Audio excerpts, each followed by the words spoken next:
Good morning. The 10,127th meeting of the Security Council is called to order.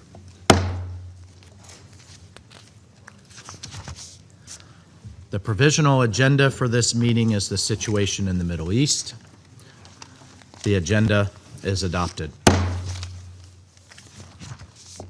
In accordance with Rule 37 of the Council's Provisional Rules of Procedure, I invite the representatives of Indonesia, Israel, Lebanon, and Poland to participate in this meeting.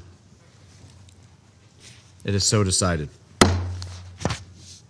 In accordance with Rule 39 of the Council's Provisional Rules of Procedure, I invite the following briefers to participate in this meeting: Mr. Jean-Pierre Lacroy, Undersecretary General of Peace Operations; Mr. Khalid Hareri, Assistant Secretary General for Middle East, Europe, the Americas, Asia, and the Pacific, Departments of Political and Peacekeeping, Peacebuilding Affairs and Peace Operations; and Mr. Tom Fletcher, Undersecretary General for Humanitarian Affairs and Emergency Relief Coordinator.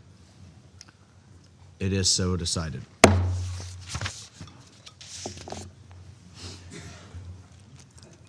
The Security Council will now begin its consideration of item 2 of the agenda. I now give the floor to Mr. Jean-Pierre Lacroy. Mr. President, members of the Security Council, the situation has dangerously deteriorated with the ongoing escalation between Hezbollah and Israel across the Blue Line and beyond. Ongoing ground advances by the Israel Defense Forces extending up to 11 kilometers amidst fierce clashes with Hezbollah and unprecedented levels of airborne exchanges. The Israel Defense Forces are in control of substantial areas immediately north of the Blue Line. The civilian suffering from the hostilities continues to mount. UNIFIL, on the ground carrying out its mission given by this Council, has now also suffered fatalities. The Secretary General has strongly condemned the 2 abhorrent incidents that led to the death of 3 of our peacekeepers in 24 hours and the serious injury of several others.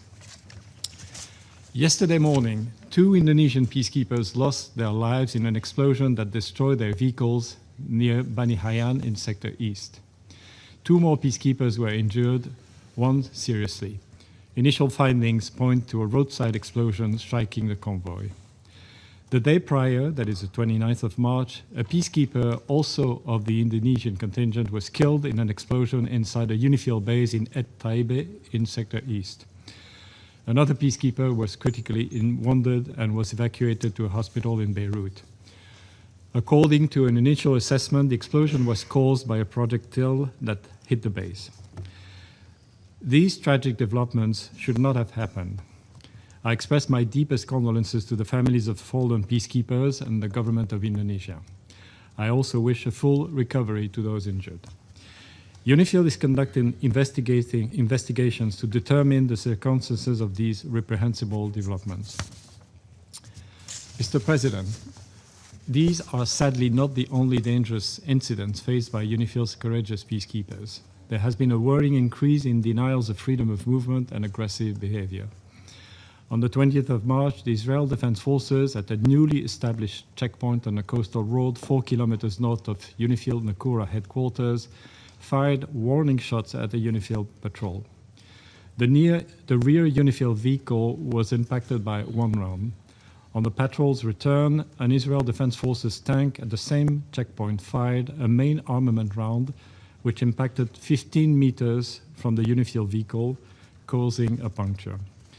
On the 30th of March, a UNIFIL patrol near Dair Kanun Anna in Sector West was subjected to a heavy small arms fire from a group of approximately 20 individuals blocking the road. An explosion next to the patrol vehicles was also reported. The patrol returned fire and disengaged, returning to Nakura headquarters. Thankfully, these attacks did not lead to injuries. We say it clearly, and has been a need to say it far too often. Peacekeepers must never be a target. All acts that endanger the peacekeepers must immediately stop.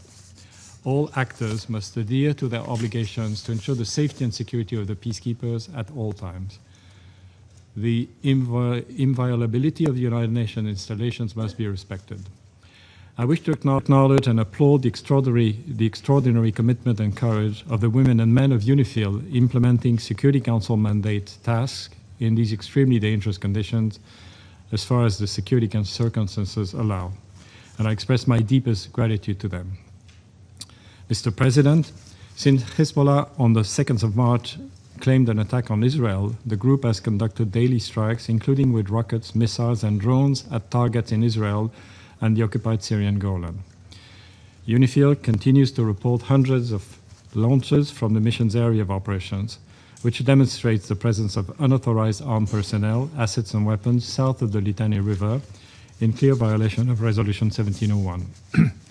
As reported earlier, the Israel Defense Forces have issued displacement orders for the entire UNIFIL area of operations and can continue to conduct intensified daily strikes, also in violation of Resolution 1701.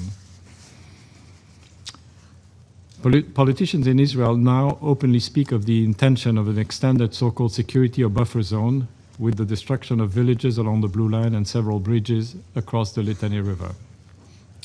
In the last week only, thousands of trajectories were observed in both directions, as well as attacks by fighter aircraft and unmanned aerial vehicles. The Israel Defense Forces are advancing deeper into Lebanon, and clashes have been observed, including in very close proximity to UNIFIL headquarters in Nakura, which has been the subject of multiple impacts. The Lebanese armed forces, despite staying out of the conflict, have suffered casualties. On Monday, one Lebanese armed forces soldier was killed and several others injured at the checkpoint on the road between Nakura and Teya. Mr. President, faced with immense pressure, including intensified exchanges of fire, direct attacks, obstructions of movement, and resupply, UNIFIL continuously reassesses the force's posture to mitigate risks, strengthening force protection, reducing footprint, and adjusting operational activities. UNIFIL continues constant contact with the parties to avoid misunderstandings, de-conflict, and de-escalate where possible. UNIFIL's current focus includes ensuring safety of its personnel and helping facilitate humanitarian access to affected communities in the area. Peacekeepers, in close coordination with the Lebanese armed forces, have delivered essential supplies, including food, medicine, and hygiene kits, to civilians who remain living in precarious conditions in hard-to-reach areas near the Blue Line. Mr. President, as UNIFIL continues to face these extreme challenges amid continuing intensified hostilities, our efforts to support the parties to fully implement Resolution 1701 are critical. In this exceptionally dangerous period, the Council's strong and unified backing for UNIFIL and its peacekeepers is not merely important, it is indispensable. The women and men serving under this mandate, a mandate from this Council, must know that this Council stands firmly behind them. We are sincerely grateful to the troop contributing countries that remain united and committed to UNIFIL and the implementation of its mandate. Only the full implementation of Security Council Resolution 1701 by both parties will enable a long-term solution to the conflict. We urge all parties to recommit to the resolution and work meaningfully toward that end. Thank you, Mr. President. Thank you. I thank Mr. Lacroy for his briefing. I now give the floor to Mr. Hareri. Mr. President, amid the wider escalation across the Middle East, the situation in Lebanon continues to deteriorate drastically. Since the last emergency meeting of this Council on Lebanon on 11 of March and the close consultation held on 17 of March, Hezbollah and Israel have both expanded the scale and scope of their military operations. With heavy exchanges of fire across the Blue Line, strikes across Lebanon, and intensified clashes amidst an increased deployment of Israel Defense Forces deeper inside Lebanon. This is taking a devastating toll on civilians and civilian infrastructure, particularly in Lebanon. As of 30 March, the Lebanese authorities report that over 1,240 people have been killed and 3,680 wounded. Over 1.1 million people have been displaced. The World Health Organization has also documented numerous attacks on healthcare since early March, resulting in deaths and injuries among medical personnel. The Undersecretary General for Humanitarian Affairs and Emergency Relief Coordinator will provide further details. Schools have been heavily affected, and 3 journalists were reportedly killed in a recent strike.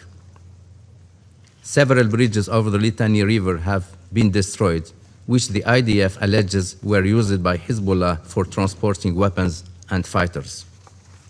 In northern Israel, fatalities, destruction, displacement, and widespread panic have returned. Mr. President, on 29 of March, Israeli Prime Minister Netanyahu announced, quote, the expansion of the security buffer zone in order to permanently neutralize the threat of invasion and to push anti-tank missiles far away from northern Israel, end quote. This follows the 24th March announcement by Israel Defense Minister Katz declaring Israel's intention to control a so-called security zone in southern Lebanon up to the Litani River until the threat of Hezbollah is removed. The Lebanese government has repeatedly condemned Israel's continued violations of Lebanese sovereignty and territorial integrity. President Aoun has reaffirmed Lebanon's readiness to engage in direct negotiations with Israel under international auspices. While the Lebanese government has taken commendable steps to address non-state arms, 2 things are true at once. The government needs time and space, not under fire, to implement its decisions. And more assertive actions, extending beyond the military realm, are needed to bring a state monopoly on arms into being. But Hezbollah not only blatantly rejects the decisions by the Lebanese government, but also actively defies them. As well as rejecting the government decision to outlaw its activities, Hezbollah has made its capacity to undermine civil coexistence abundantly clear. This is a dangerous rhetoric when civil tensions are on the rise in Lebanon. Nonetheless, Lebanese authorities have asserted that while they are not calling for a confrontation with Hezbollah, they intend to persevere with either their plans to extend state authority across the country and have urged the group to respect government decisions. Mr. President, the United Nations continue to call on all sides to avail themselves of diplomatic channels, stop the hostilities, and recommit to the full implementation of Resolution 1701. The United Nations has been exercising its good offices at all levels, including through the Special Coordinator for Lebanon, calling for de-escalation, respect for international law, protection of civilians, and an immediate cessation of hostilities. Mr. President, there is no military solution. Only diplomacy, dialogue, and the full implementation of the UN Charter and Security Council resolutions can lead to a sustainable peace for all. This is a pathway to spare communities on both sides of the blue line more needless suffering. Thank you. I thank Mr. Hareri for his statement. I now give the floor to Mr. Tom Fletcher. Thank you, Mr. President, Ambassadors, Excellencies. I appreciate the opportunity to brief the Council from Beirut, where I arrived last night to find anxiety, tension, and despondency at levels I have not witnessed in many years working in and on Lebanon. The gravity of this moment, as described by my colleagues, was of course forefront in my meetings today with President Aoun and Prime Minister Nawaf Salam, and I will discuss the moment further with Speaker Berry tomorrow. I've heard again in my meetings the courageous call for dialogue with Israel for implementation of UNSCR 1701 and for full state authority over arms. Yet even now, the sounds of the airstrikes in the Beirut suburbs not far from here can be heard, and the hum of drones has been constant. As you heard from USG Lacroy and ASG Hareri, today's discussion is therefore urgent. The situation on both sides of the blue line demands not only the Council's closest attention, but also your collective action to avert an even worse crisis. I join my colleagues in mourning the recent deaths of 3 UN peacekeepers.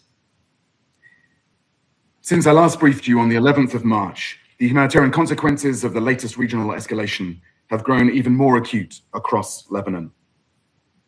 Over the past 4 weeks, more than 1,240 people have been killed, including 87 women and 124 children.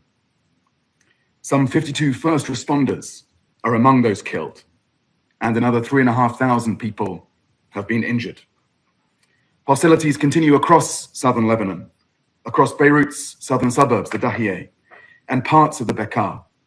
Hundreds of thousands of civilians remain in harm's way, especially with military advances flattening entire villages. Meanwhile, rockets continue to be fired indiscriminately by Hezbollah over the blue line into northern Israel, causing harm and fear among civilians there. In Lebanon, more than 1.1 million people have been displaced over the past 4 weeks, including more than 370,000 children. Over 200,000 people have crossed into Syria in the past month.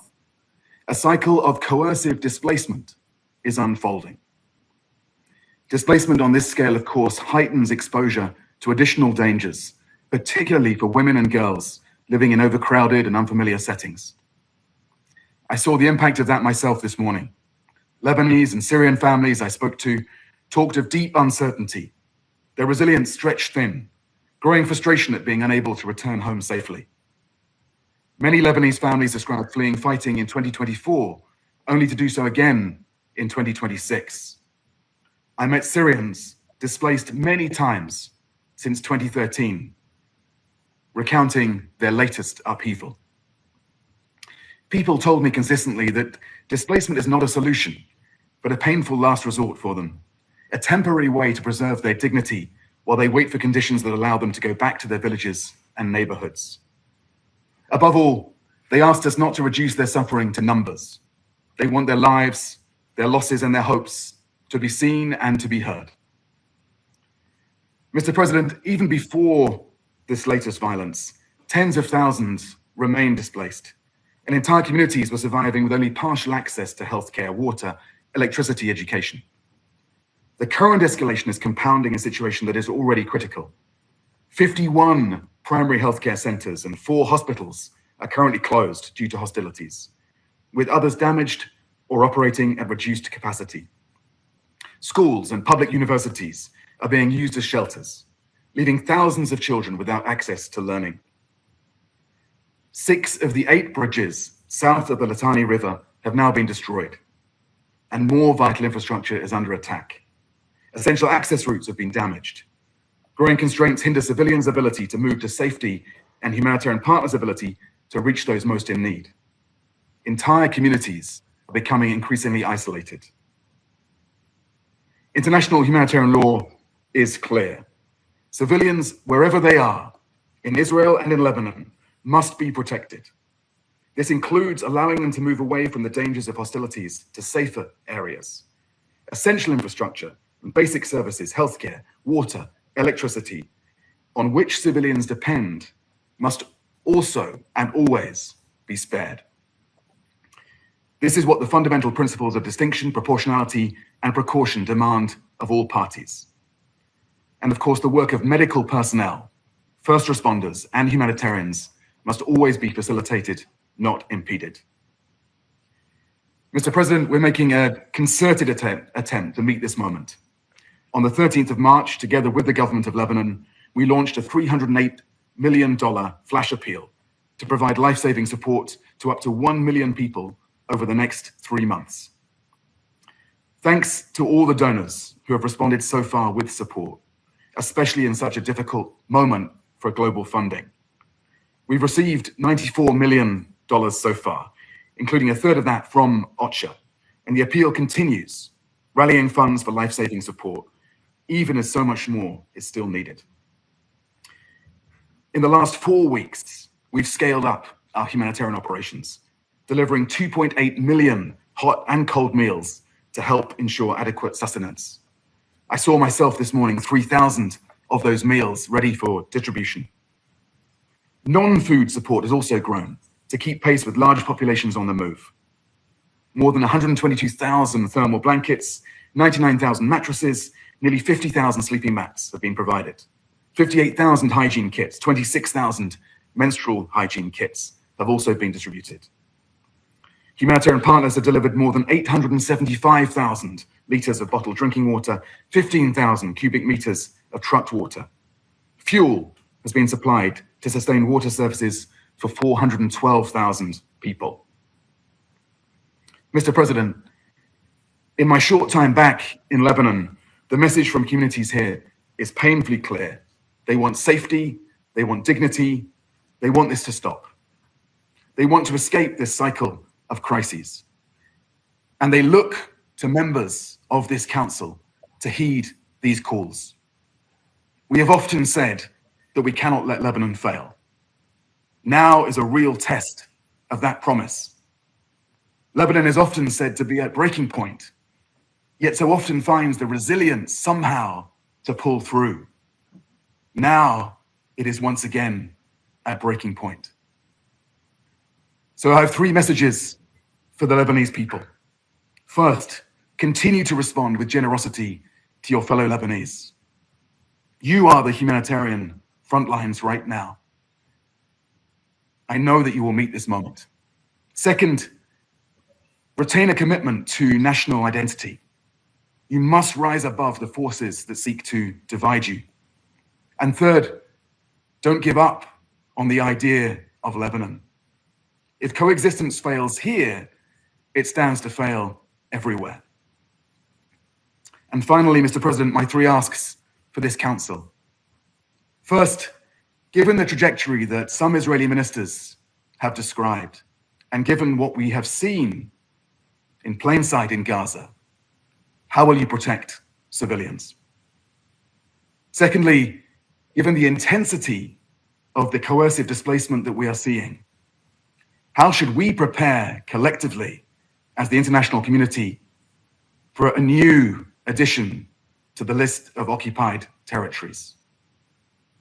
And thirdly, given the political tension here in Lebanon and the fragility of political structures, how should we prepare for the potential terror of a fresh round of internal targeting and political strife?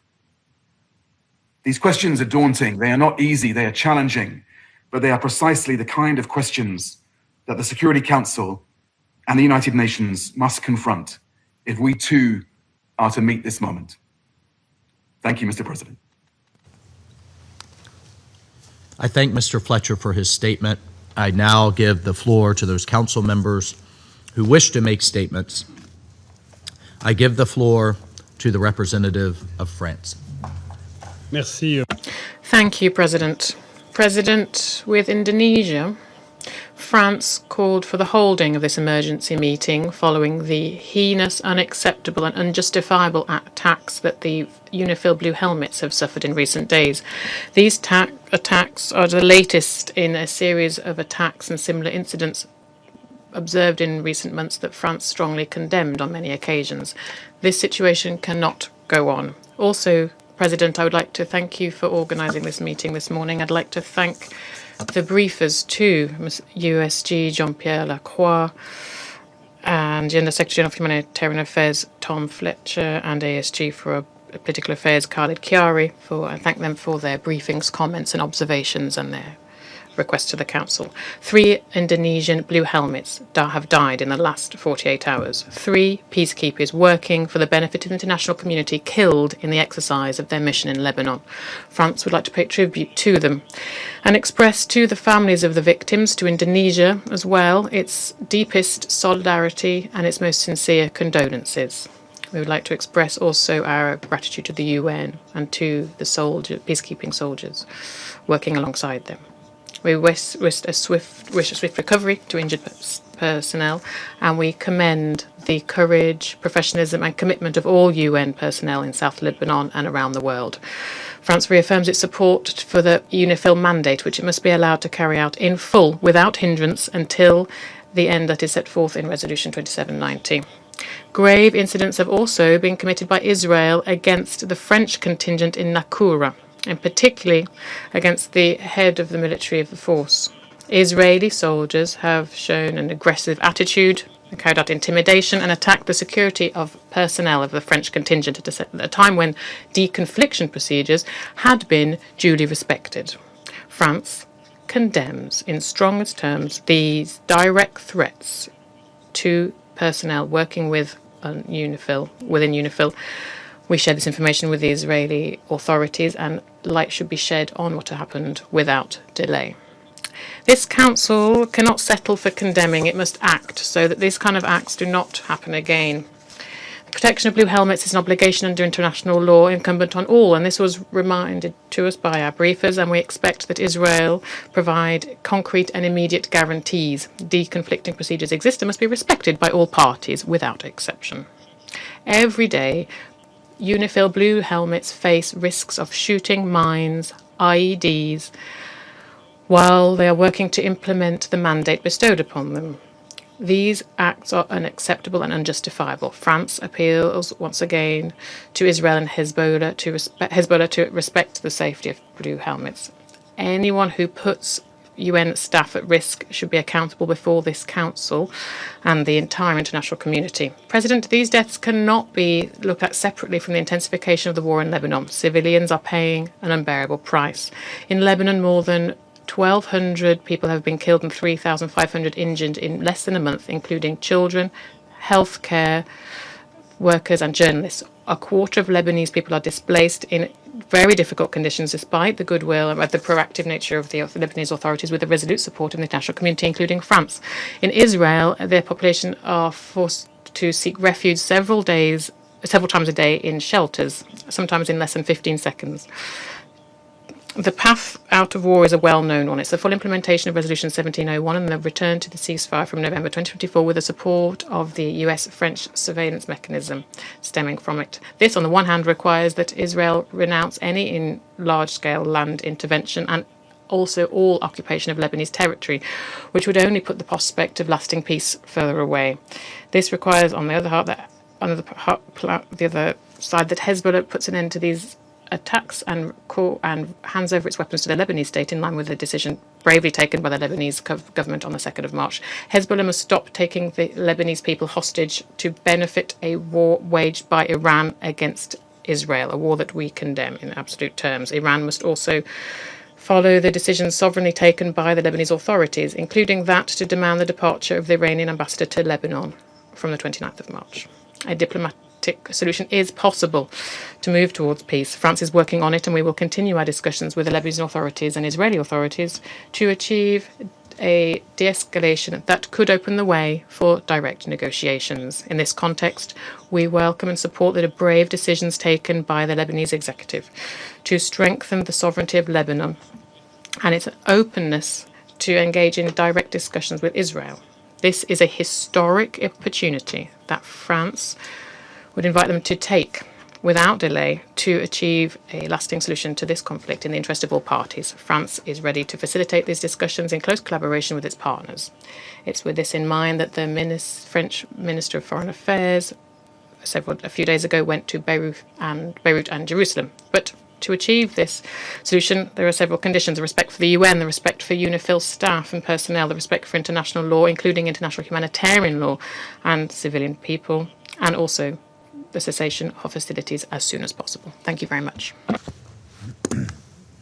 I thank the representative of France for his statement. I now give the floor to the representative of Greece. Thank you, Mr. President.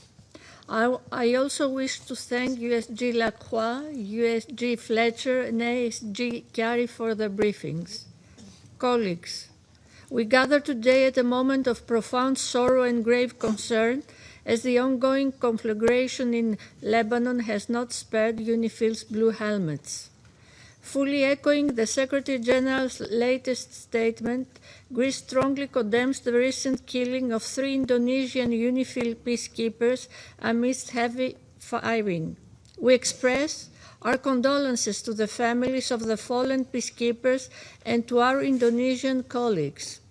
The incident is tragically added to a series of violent attacks against UN personnel, including the injuring of Ghanaian blue helmets earlier this month and a Polish one a couple of days ago. Attacks against UN personnel are unacceptable. They constitute grave violations of international humanitarian law and of UN Security Council Resolution 1701 and must immediately stop. The safety and security of peacekeepers is non-negotiable. We call for a thorough investigation and accountability for this incident. Mr. President, Lebanon continues to pay the price of a conflict it neither chose nor can afford. We strongly condemn once again Hezbollah's attacks in support of the Iranian regime against Israel, which triggered a dangerous round of regional escalation. These attacks severely undermine the Lebanese government's efforts to restore its exclusive control over arms across the country. Restoring the state monopoly over arms throughout the country is an essential prerequisite for sustainable peace and security for Lebanon, Israel, and the region. In this regard, we commend the historic and courageous decision of the Lebanese Council of Ministers to ban Hezbollah's military activities. This is a step in the right direction, demonstrating the Lebanese government's willingness to deal with outstanding issues and deserves the full support of the international community. Lebanon should not stand alone. Greece fully supports the efforts of President Aoun and of the Lebanese government to forge strong state institutions. Empowering the LAF is essential for ensuring Lebanese sovereignty. Greece already bilaterally assists Lebanon, including the LAF, and we stand ready to participate in the international conference in Paris as soon as conditions allow. We also recognize Israel's right to self-defense. Communities in northern Israel have suffered terribly due to Hezbollah's attacks since October 2023. However, any further escalation must be avoided. We call for a maximum restraint and we are opposed to protracted ground operations. The expansion of Israel's military operations into Beirut and across Lebanon's territory aggravates the already fragile security situation. Greece reaffirms its support for the territorial integrity, sovereignty, and political independence of Lebanon. Full respect for Resolution 1701 and the November 2024 ceasefire agreement is essential in this regard. Mr. President, civilians are bearing the heaviest burden of this crisis. More than 1 million people have been displaced, many lives have perished, and thousands have been severely injured. The risk of broader regional destabilization, including of additional refugee flows, is growing. Civilian infrastructure, including airports, ports, and bridges across the country, do not constitute legitimate targets. Journalists, humanitarian and health care workers must be protected at all times and in all circumstances. We also express our condolences to the families of the victims and our solidarity to those impacted by this war. International humanitarian law must be upheld by all parties, everywhere and at all times.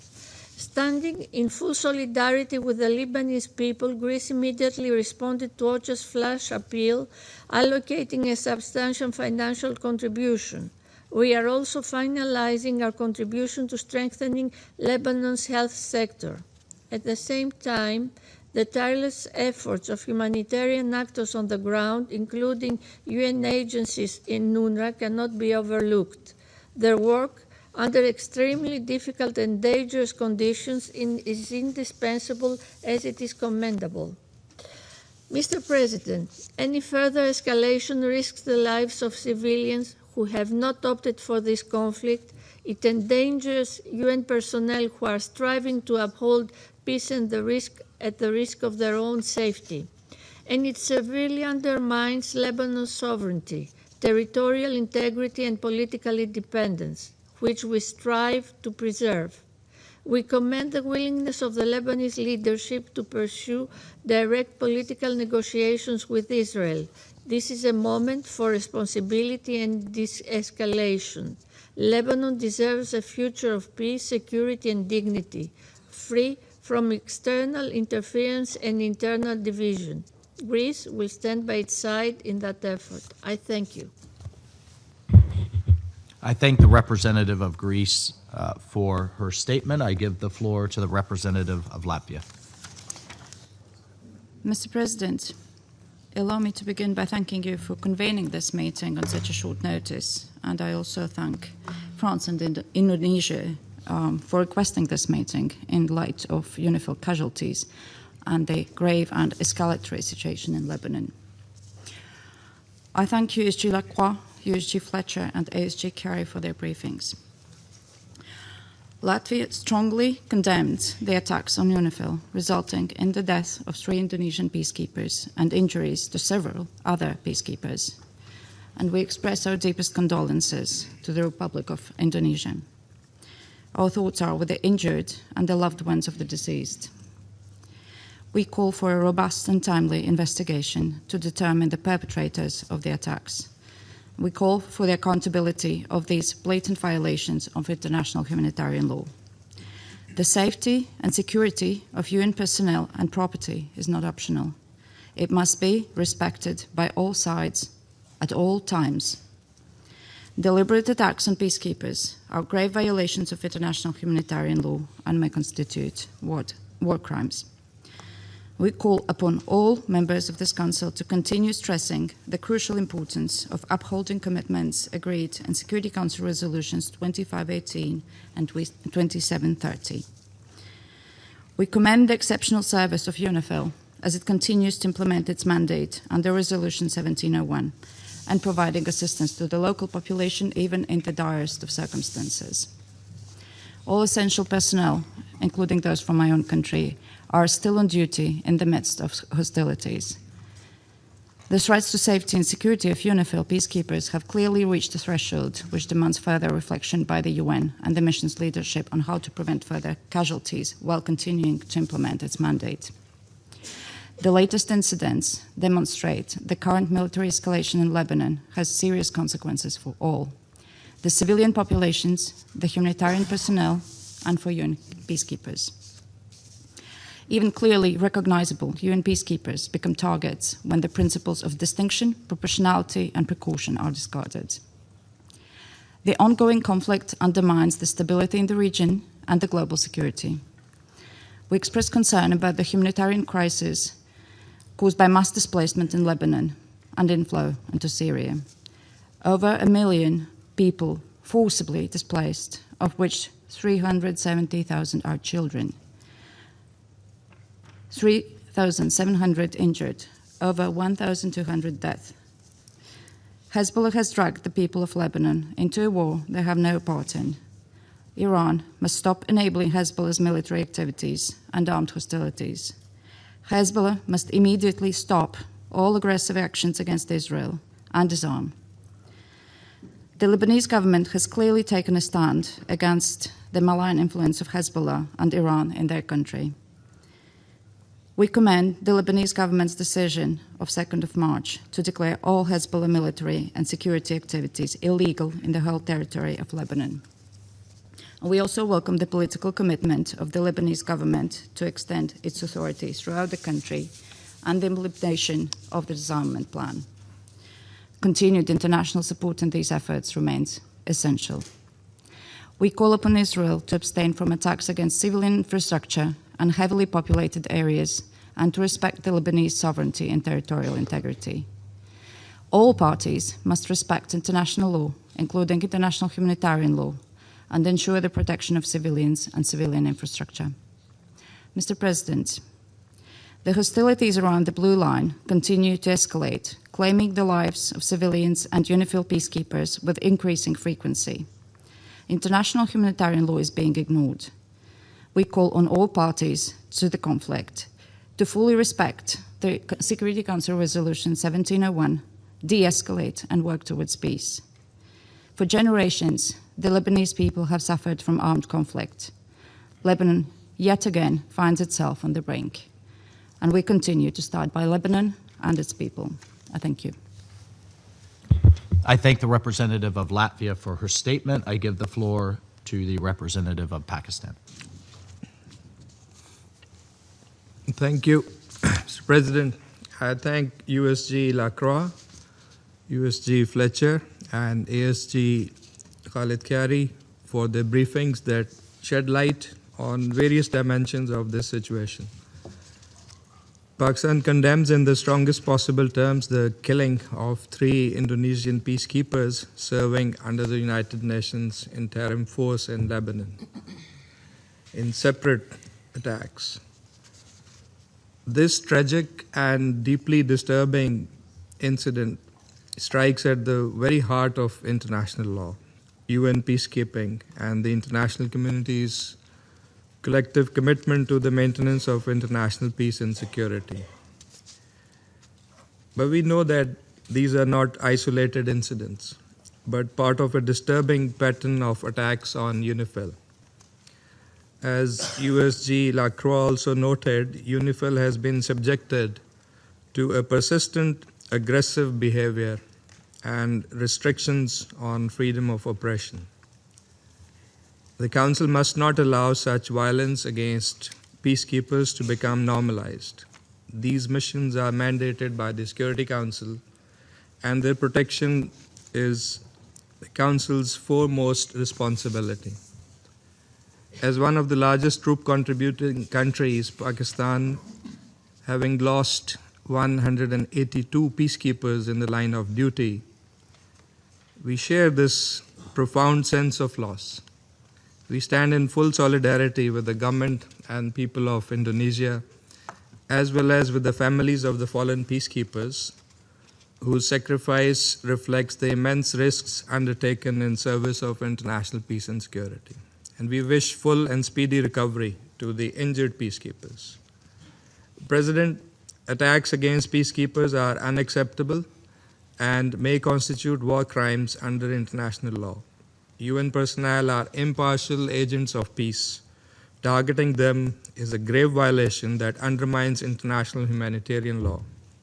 The failure to ensure the safety of UN personnel undermines the credibility of this Council of Peacekeeping, international law, and the collective commitment of the international community to maintain peace and protect civilians. In this regard, accountability is essential. Those responsible must be brought to justice. Pakistan calls for a prompt, thorough, transparent, and impartial investigation to establish the facts. The safety and security of peacekeepers and UN premises must be fully ensured at all times in full accordance with international law. Pakistan deeply appreciates the vital role of UNIFIL in carrying out its mandate in a complex and high-risk environment while maintaining peace and stability along the Blue Line. Full freedom of movement of its personnel must be guaranteed. Recent artillery shelling, airstrikes, and drone attacks have increased hostile incidents against UNIFIL peacekeepers in clear violation of international law. This incident must also be viewed within the broader context. Israel's continued military actions in southern Lebanon have resulted in the death of more than 600 civilians, displacement of more than 1 million people, and widespread destruction of civilian infrastructure. Ongoing fighting and hostilities are further exacerbating the humanitarian situation and heightening risks to both civilians and peacekeepers. These developments are undermining the Lebanese government's bold steps, policy decisions, and serious commitment to peace and stability. We must not allow this. The Council must extend its full support to Lebanon. We urge all parties to adhere to their obligations under Security Council Resolution 1701 and the Cessation of Hostilities Agreement of November 2024. Full compliance with these commitments is essential to prevent further escalation and to restore stability in the region. In this context, we also call for full respect for sovereignty and territorial integrity of Lebanon. And Pakistan stands firmly with the government and people of Lebanon. President, in the light of the evolving and deeply concerning situation in the region, we stress that further escalation must be avoided at all costs. We call on all parties to exercise maximum restraint. The ultimate objective must be urgent de-escalation, restraint, and a complete cessation of all hostilities and a peaceful resolution of all issues to prevent further deterioration of the regional security environment. This Council, we believe, must fully espouse and advance that objective. I thank you. I thank the representative of Pakistan for his statement. I give the floor to the representative of Denmark.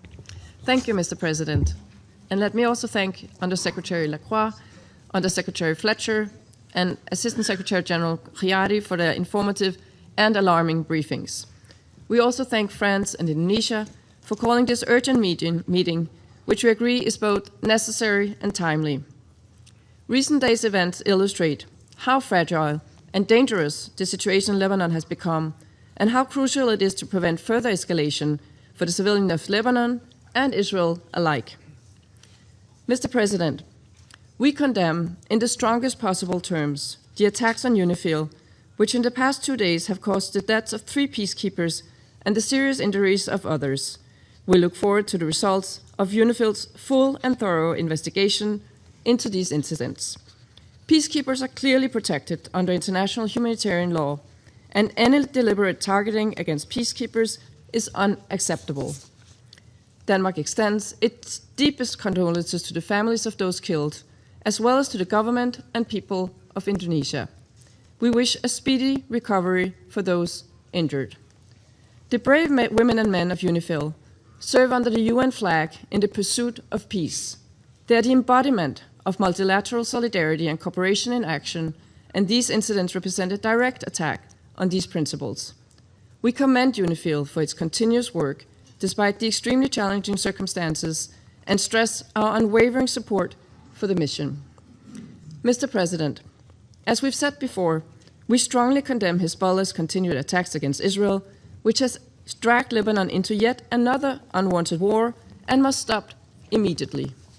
Denmark is concerned about the significant humanitarian and civilian consequences of Israel's military operations in Lebanon and underlines that all military actions must be conducted with full respect for international humanitarian law, including the principles of proportionality, distinction, and precaution. The protection of civilians must be ensured, and unimpeded passage of humanitarian relief must be facilitated. Recent statements by, for instance, the Israeli finance minister about the intention to move the Lebanese-Israeli border to the Litani River are deeply concerning. This area makes up 1/10 of Lebanon's territory, is home to hundreds of thousands of Lebanese, and includes cities with a rich and diverse cultural heritage. We strongly urge Israel to refrain from any large-scale ground invasion or long-term occupation of Lebanese territory that risk escalating the hostilities beyond control. This includes withdrawing its forces from occupied areas in Lebanon in line with the November 2024 cessation of hostilities agreement. Denmark calls for respect for Lebanon's sovereignty, territorial integrity, and independence in line with resolutions 1701 and 1559.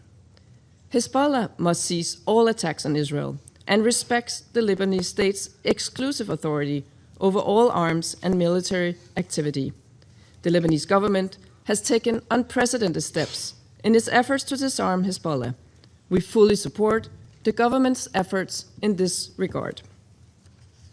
Mr. President, with reports of 1.1 million displaced in Lebanon, including over 350,000 children and more than 1,200 killed, including many civilians, the humanitarian situation is quickly reaching unmanageable levels. The majority of the displaced lack formal shelter, protection, food, and medical services. Humanitarian access to the south is significantly restricted for an estimated 150,000 people. Denmark condemns all attacks directed at civilians and civilian infrastructure, including first responders and healthcare personnel.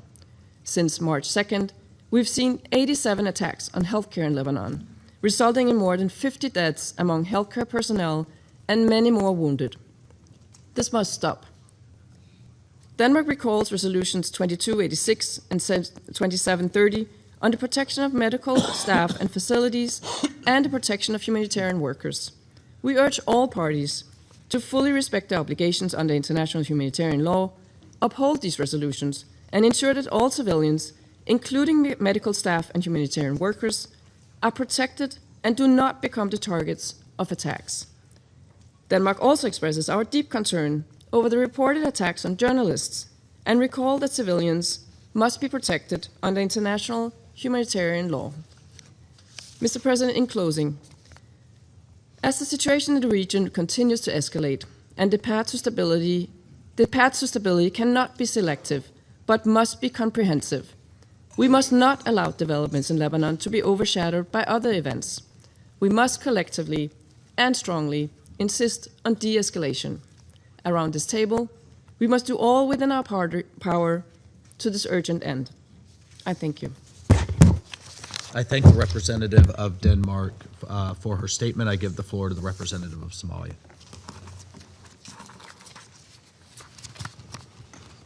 Thank you, Mr. President. I have the honor to deliver this statement on behalf of the A3, namely the Democratic Republic of the Congo, Liberia, and my own country, Somalia. We thank USG Lacroy, USG Fletcher, and ASG Hareri for their comprehensive briefings. The A3 expresses its grave concern regarding the recent escalations of hostilities in Southern Lebanon and joins the Secretary General in condemning the attacks against the United Nations interim force in Lebanon, which have resulted in the killing and injury of Indonesian peacekeepers. We extend our deepest condolences to the families of the victims, to Indonesia, and the troop contributing countries of the United Nations. We pay tribute to all peacekeepers who risk their lives in the service of international peace and security. Targeting United Nations peacekeepers is unacceptable and constitutes a serious violation of international law and relevant Security Council resolutions, including Resolution 1701. The safety and security of United Nations personnel and premises are not negotiable and must be respected at all times. Under no circumstances should peacekeepers be subject to any hostile acts, and those responsible for these attacks must be held accountable. Mr. President, the A3 is deeply concerned by the continued deterioration of the security situation along the Blue Line and the increasing toll on civilian populations, including civilian casualties, destruction of infrastructure, and large-scale displacement. We reiterate the urgent need to ensure the protection of civilians and full respect for international humanitarian law and international human rights law. The A3 reaffirms its unwavering commitment to the sovereignty, independence, territorial integrity, and political unity of Lebanon. Lebanon must not become an arena for proxy confrontations or broader geopolitical tensions. Respect for the sovereignty of states and the principle of non-interference remain essential to preserving regional stability. Mr. President, the A3 calls on all parties to exercise maximum restraint and to refrain from actions that could further inflame tensions or destabilize the situation. We stress the importance of returning to the cessation of hostilities arrangements of 26 November of 2024 and ensuring that the full implementation of Security Council Resolution 1701 as the primary framework for maintaining stability and preventing renewed conflict. Dialogue and diplomacy remain the only viable path to preventing further deterioration of the situation. We acknowledge the critical role played by UNIFIL in supporting stability, facilitating dialogue, and contributing to de-escalation along the Blue Line.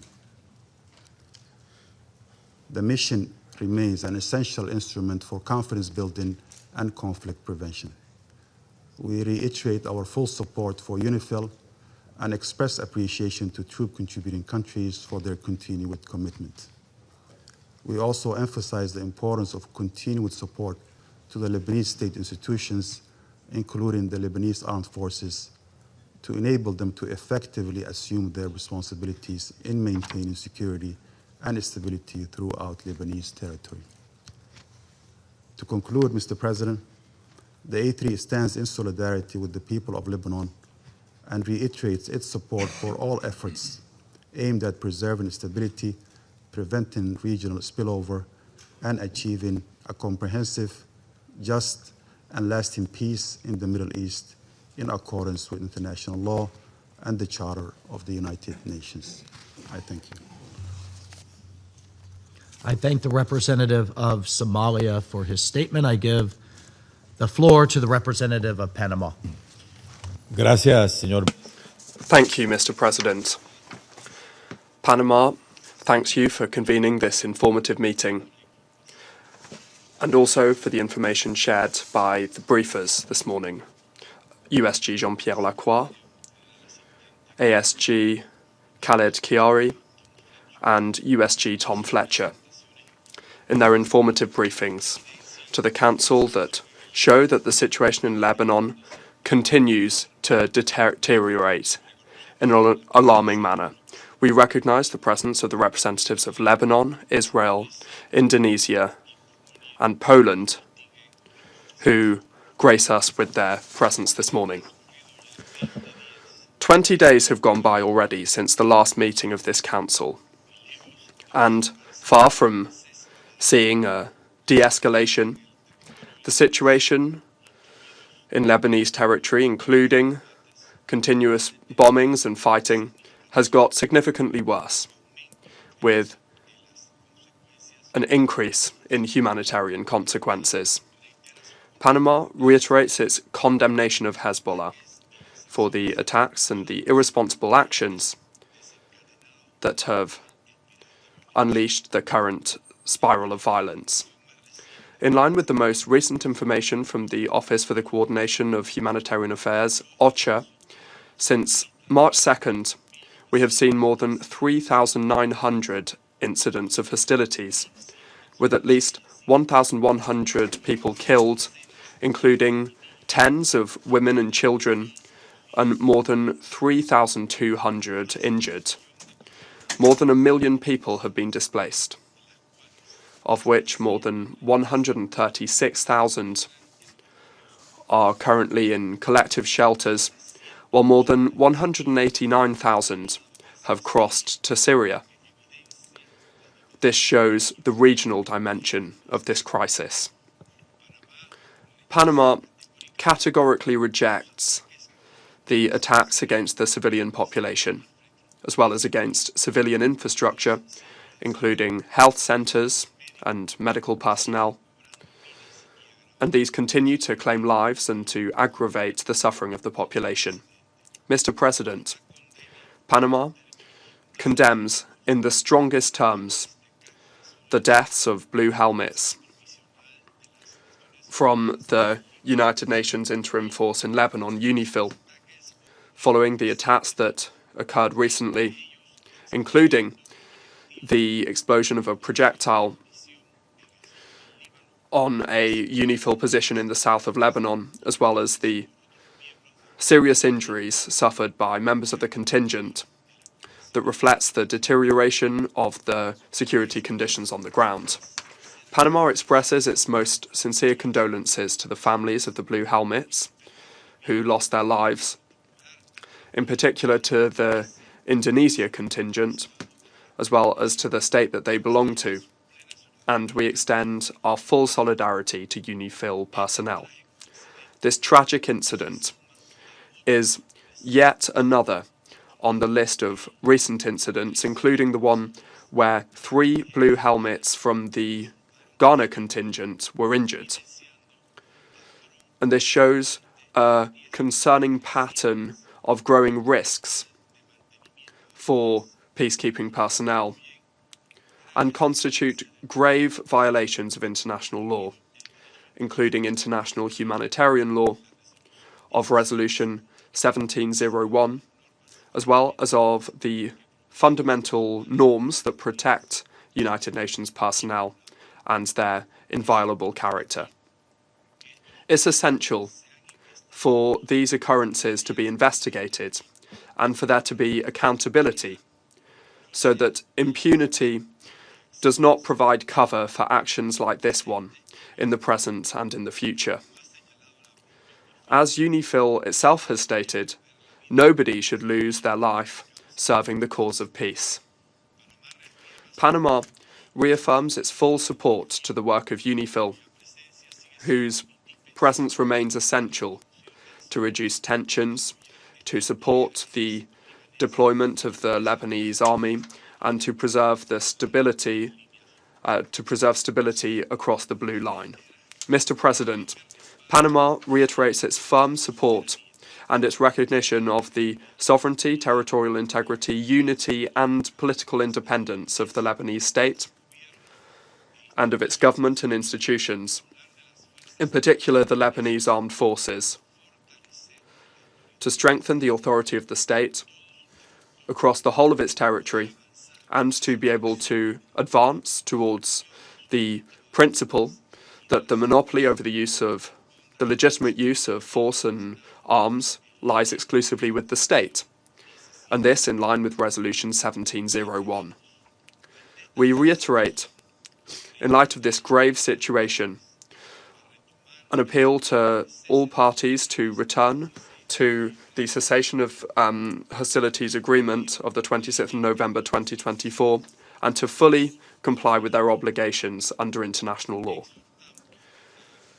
We urge seizing this opportunity to return to dialogue and negotiations, those offered by the Lebanese government to Israel.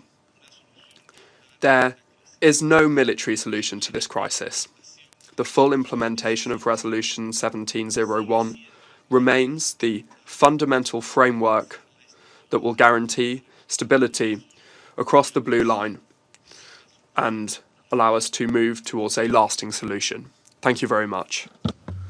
I thank the representative of Panama for his statement. I give the floor to the representative of China.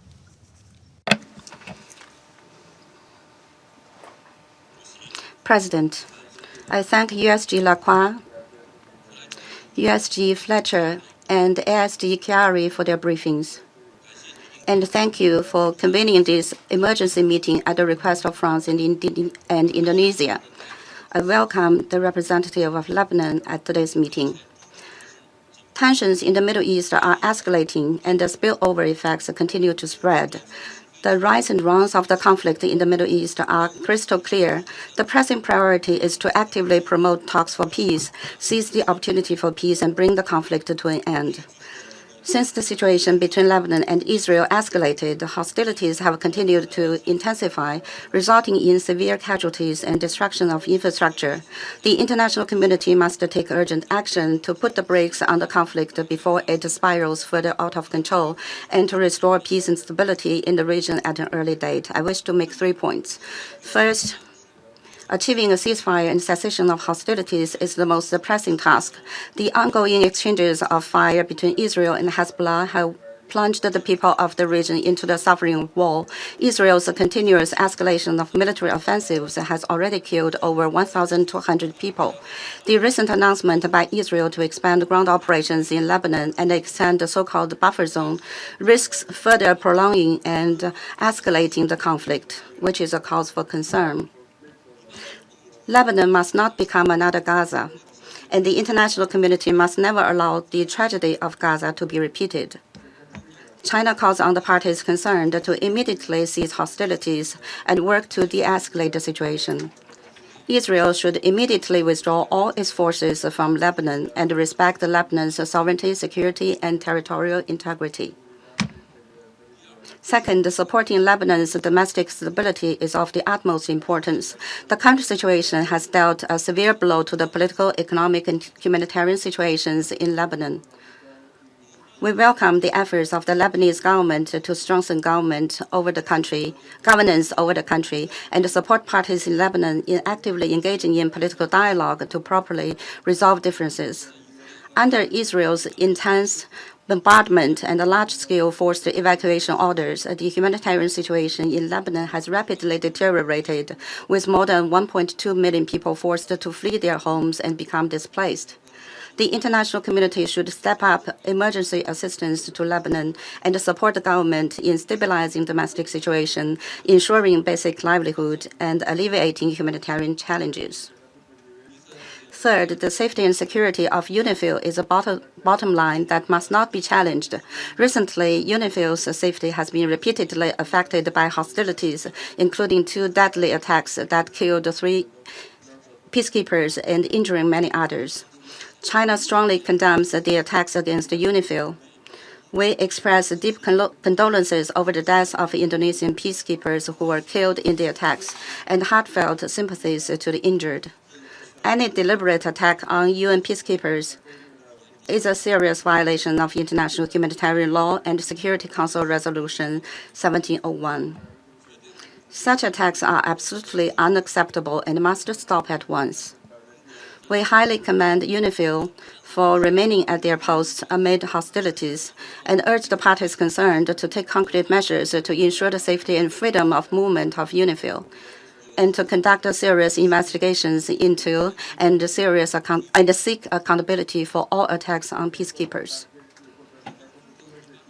China respects the sovereignty, security, and territorial integrity of Lebanon and stands ready to work with the international community to make unremitting efforts to help de-escalate tensions between Lebanon and Israel and restore peace and stability in Lebanon and the Middle East. Thank you, President. I thank the representative of China for his statement. I give the floor to the representative of the Russian Federation. President, we are grateful to USG Jean-Pierre Lacroy and Tom Fletcher, and also ASG Hareri for their comprehensive briefings on the situation in Lebanon, which we are very concerning also. The nigh-on month of military escalation along the Blue Line and beyond is affecting not only our friends, the Lebanese people, but also peacekeepers of UNIFIL deployed in the south of the country. A clear and at the same time tragic confirmation of this is the death of 3 UNIFIL personnel in the last 48 hours and the injuring of several others. We express our sincere condolences to the families of the victims, and we wish a swift recovery to the injured peacekeepers. From what we can ascertain, according to comments from the leadership of the UN and UNIFIL, the investigation into what happened in the south of Lebanon is ongoing. We trust that the UN Secretariat will soon receive comprehensive information on this, including on who carried out this flagrant attack. Russia decisively condemns all attacks on UNIFIL troops, whoever the perpetrator was. We support the calls of the UN Secretary-General Antonio Guterres to parties to the conflict to comply with the norms of international law and guarantee the security of blue helmets. We strongly believe in the need for a swift ceasefire in the Lebanon-Israel border area. Otherwise, this heinous spike in violence in the south of Lebanon won't be the last fatal incident affecting UN staff. President, another dangerous trend in recent days has been the deliberate targeting by the IDF of the media, reporting on the ground in the area of the Lebanese-Israel clashes. According to information we've received on the 28th of March as a result of a strike from an Israeli drone in the region of the Jezin, a famous journalist from the television channel Al Manar was killed, Ali Shuyaib, and also his colleagues from Al Mayadin channel, Fatima and Mohammed Fatouni. Earlier on the 19th of March in the south of Lebanon, as a result of a missile attack by the Israeli Air Force, a camera crew from Russia Today were injured. The targeted strike was carried out directly close to where they were filming, where there were no military objects, which is clearly confirmed because the camera operator was able to film the detonation of the ammunition. We see this kind of action by Israel and its military to be a grave violation of international law and a deliberate hindrance to the work of the media. We demand a painstaking investigation into this incident by the Israeli authorities and for the perpetrators to be held accountable and for this kind of incident not to be allowed to happen again. President, we, like the majority of the people in this room, are very concerned about the intensification of hostilities of Israel in Lebanon, including daily exchange of fire and the consequences of this for both parties to the conflict, the destruction of critical civilian infrastructure. For the time while we are discussing the incident with UNIFIL, Israel has carried out a new powerful air strike in Beirut.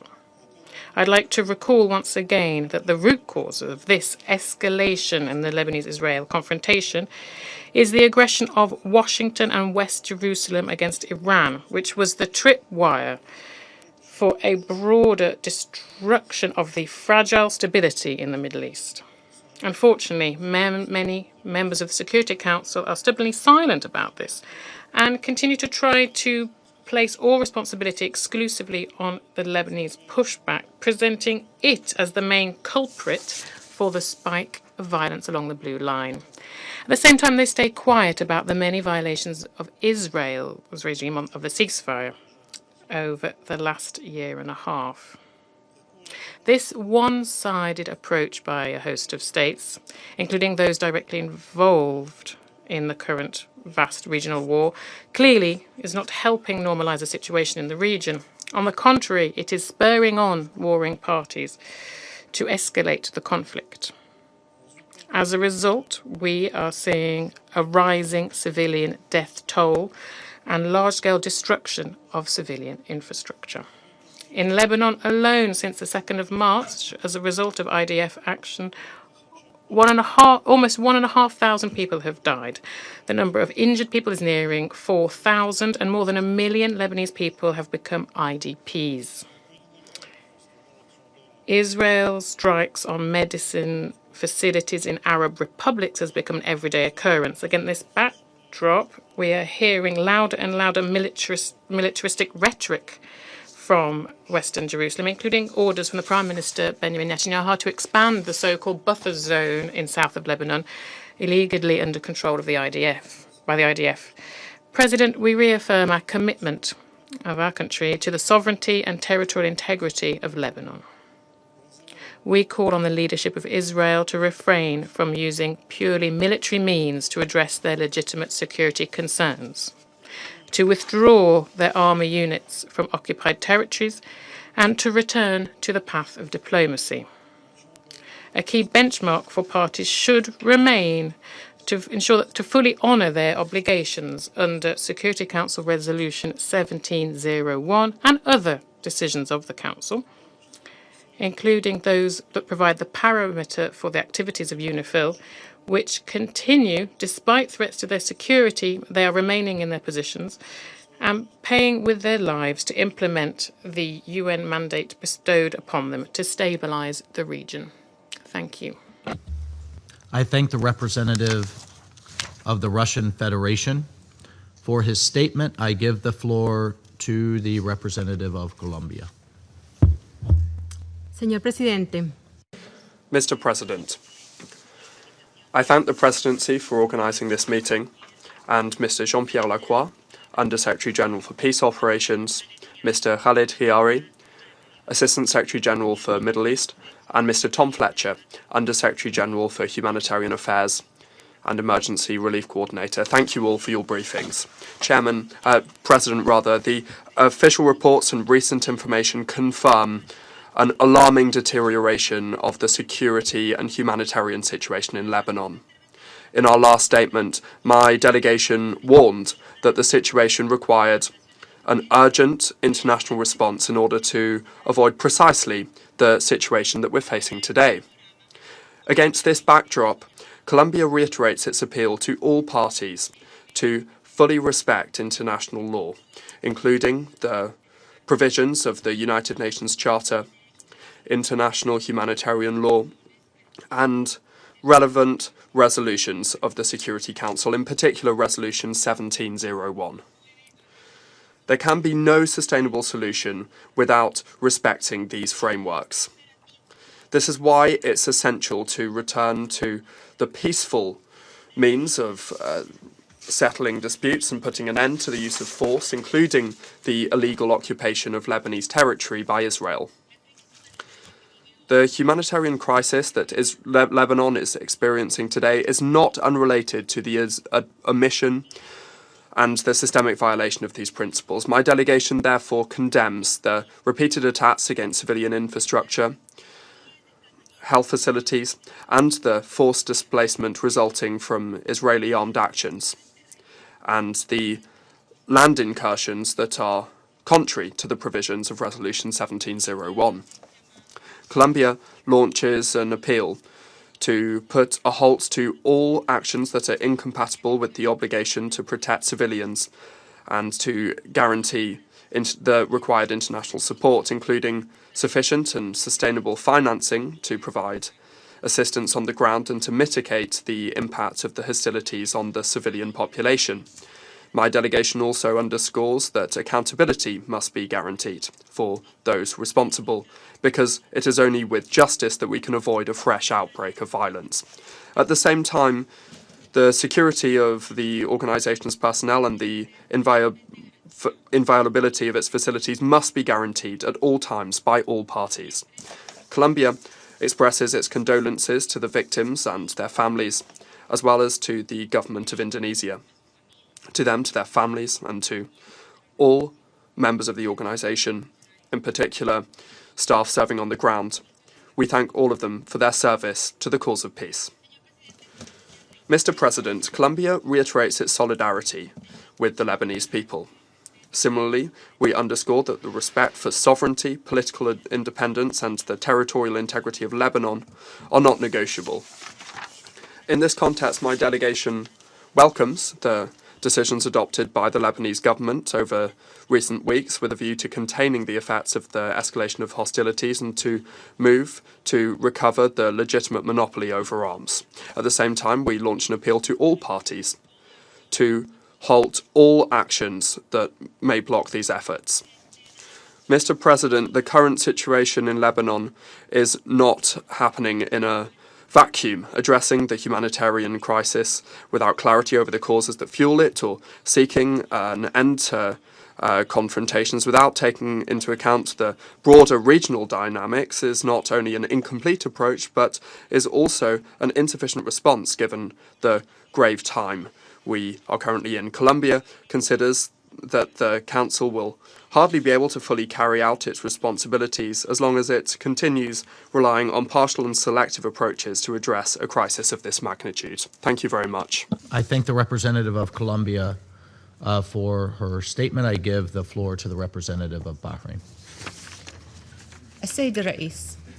Mr. President, I would like to take this opportunity as we convene the Council's final meeting for the month of March to express our thanks to the Presidency of the United States of America for its efficient and capable management of the Council's work throughout this month.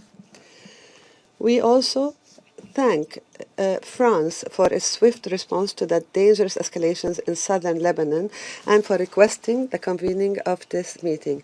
We further appreciate the comprehensive briefings presented by Mr. Jean-Pierre Lacroy, USG for Peace Operations, Mr. Khaled Hareri, Assistant Secretary General for the Middle East and Asia, and USG Tom Fletcher, Under Secretary General for Humanitarian Affairs and Emergency Relief Coordinator. We thank them for their comprehensive briefings.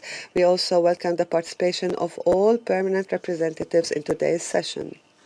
Mr. President, the Kingdom of Bahrain strongly condemns the attack targeting United Nations Interim Force in Lebanon, UNIFIL, which resulted in the killing of 3 of its personnel and the injury of 5 others.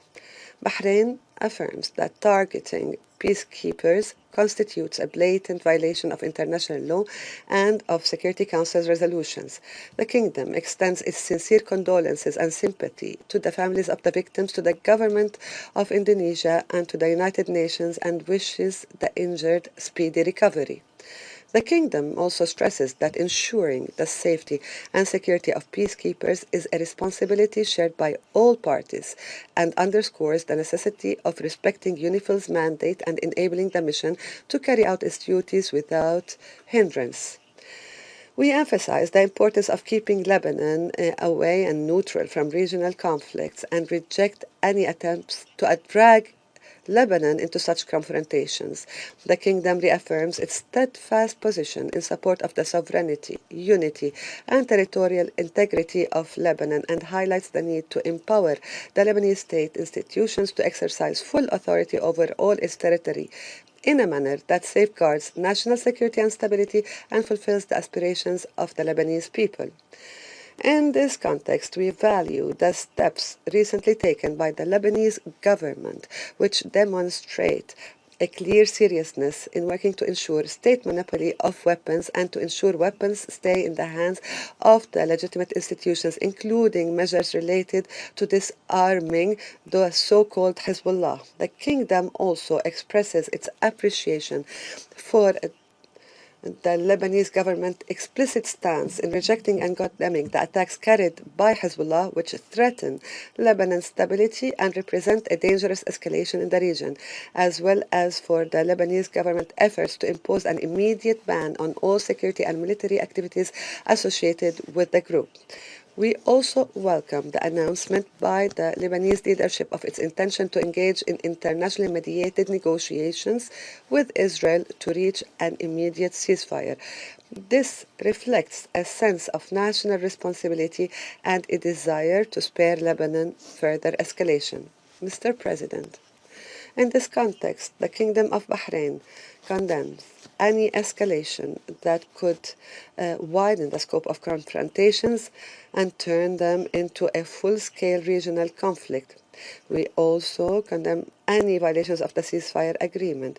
We condemn the expansionist-oriented Israeli statements and warns of the dangers of any ground incursions that may undermine Lebanese sovereignty, threaten its security and safety, cause civilian casualties, exacerbate humanitarian conditions, and trigger large-scale displacement. All these developments carry grave implications for regional stability. The Kingdom stresses the need for full adherence to the international law and international humanitarian law, particularly in terms of the protection of civilians and civilian infrastructure, ensuring the unimpeded delivery of humanitarian assistance. Mr. President, Bahrain affirms that supporting the Lebanese armed forces and the internal security forces, strengthening their capabilities remains a cornerstone for preserving Lebanon's stability and safeguarding its sovereignty and security. This requires intensified international efforts to provide the necessary support enabling these institutions to perform their duties effectively, especially in southern Lebanon. In conclusion, the Kingdom of Bahrain reaffirms that preserving Lebanon's unity, stability, and sovereignty is a collective responsibility. It calls on all parties to abide by the relevant international resolutions, foremost among them Security Council Resolution 1701 of 2006, and to work urgently toward consolidating the ceasefire and preventing further escalation. Thank you. I thank the representative of Bahrain for her statement. I give the floor to the representative of the United Kingdom. Thank you, President. I thank USG Lacroy, ASG Hareri, and USG Fletcher for briefing us today. The United Kingdom strongly condemns the recent attacks on UNIFIL, including those which caused the deaths of 3 Indonesian peacekeepers and injured Polish peacekeepers. Our thoughts are with the families of the deceased and with the injured. Such attacks are unacceptable. We urge all parties to ensure the safety and security of UNIFIL personnel and premises in accordance with international law. I thank all peacekeepers serving in Lebanon for their dedication, bravery, and professionalism. Many of us here had the opportunity to meet them during our visit to Lebanon in December. President, the UK is clear in its condemnation of Hezbollah's decision to join Iran's attacks against Israel. Hezbollah's attacks on Israel, including civilian communities south of the Blue Line, must cease immediately. The actions of this proscribed terrorist group, at the instigation of the Iranian regime, are once again drawing the people of Lebanon into a conflict they do not want and which is not in their interests. I commend the Lebanese government's decision to ban all Hezbollah military activity and initiate a plan to bring all weapons under state control. We will continue to support the Lebanese armed forces as they undertake this task, as Lebanon's sole legitimate defender. However, Israel's decision to expand its ground operations further into Lebanon undermines this work and threatens Lebanon's sovereignty. Strikes on Lebanese armed forces positions are also deeply concerning. President, as we've heard here, the conflict is causing a deepening crisis with dire consequences for civilians. The humanitarian toll is staggering. More than 1 million people have been forced from their homes, with women and children facing the greatest risks. Among the displaced are over 12,000 pregnant women, many struggling to access essential health care. At least 121 children have been killed, and countless others are enduring the trauma of violence, loss, and upheaval. Attacks impacting healthcare facilities have intensified, with more than 50 health workers killed to date. This is unacceptable. All parties to the conflict must uphold international humanitarian law. Civilians and critical infrastructure must be protected and humanitarian access enabled. The United Kingdom has provided $12 million in support of the government of Lebanon's efforts to reach vulnerable communities. We stand with those working tirelessly to protect civilians and deliver life-saving assistance. And finally, President, we support the urgent need for direct negotiations between the governments of Israel and Lebanon. This is the only path towards lasting peace and security for people both sides of the Blue Line. Both Israel and Lebanon want to see an end to Hezbollah's ability to threaten the region. Further expansion of this conflict will only repeat the cycle of violence across the Blue Line and drag the region further into crisis. I thank you. I thank the representative of the United Kingdom for his statement. I will now give a statement in my capacity as a representative of the United States. And colleagues, I too thank you. I thank our briefers for their thorough updates, and I thank France for convening this urgent meeting. We too mourn the loss of 3 Indonesian peacekeepers on March 29th and 30th, and we do extend our heartfelt condolences to their families, to their loved ones. And colleagues, we honor their sacrifice in the service of international peace and security. We also wish a full and swift recovery to the other UNIFIL peacekeepers who were injured. Colleagues, one of those that we mourn is Private First Class Ramadan. Just 28 years old, Private Ramadan was still at the dawn of his career. His company was due to return very soon to Indonesia, where the young husband and father would be reunited with his 2-year-old daughter, Shania. His last communication with his family was a simple red heart. an emoji. I've worked personally with many junior soldiers like him, and I think the Indonesian press got it right from everything that I've read about him when they called him a, quote, young warrior in training. But unfortunately, this young warrior died while keeping the peace. He was a young father, a young soldier, thousands of miles from home, who trusted that this council would deploy him where he would be most effective. Colleagues, peacekeepers endure exceptional dangers to prevent conflict and protect civilians. Their safety and security must be respected by all parties at all times. And that is why I ask this council and the watching world to pause and to reserve judgment until the United Nations can fully investigate and fully assess the circumstances of these tragic incidences, even as we share in the shock and sorrow of this loss.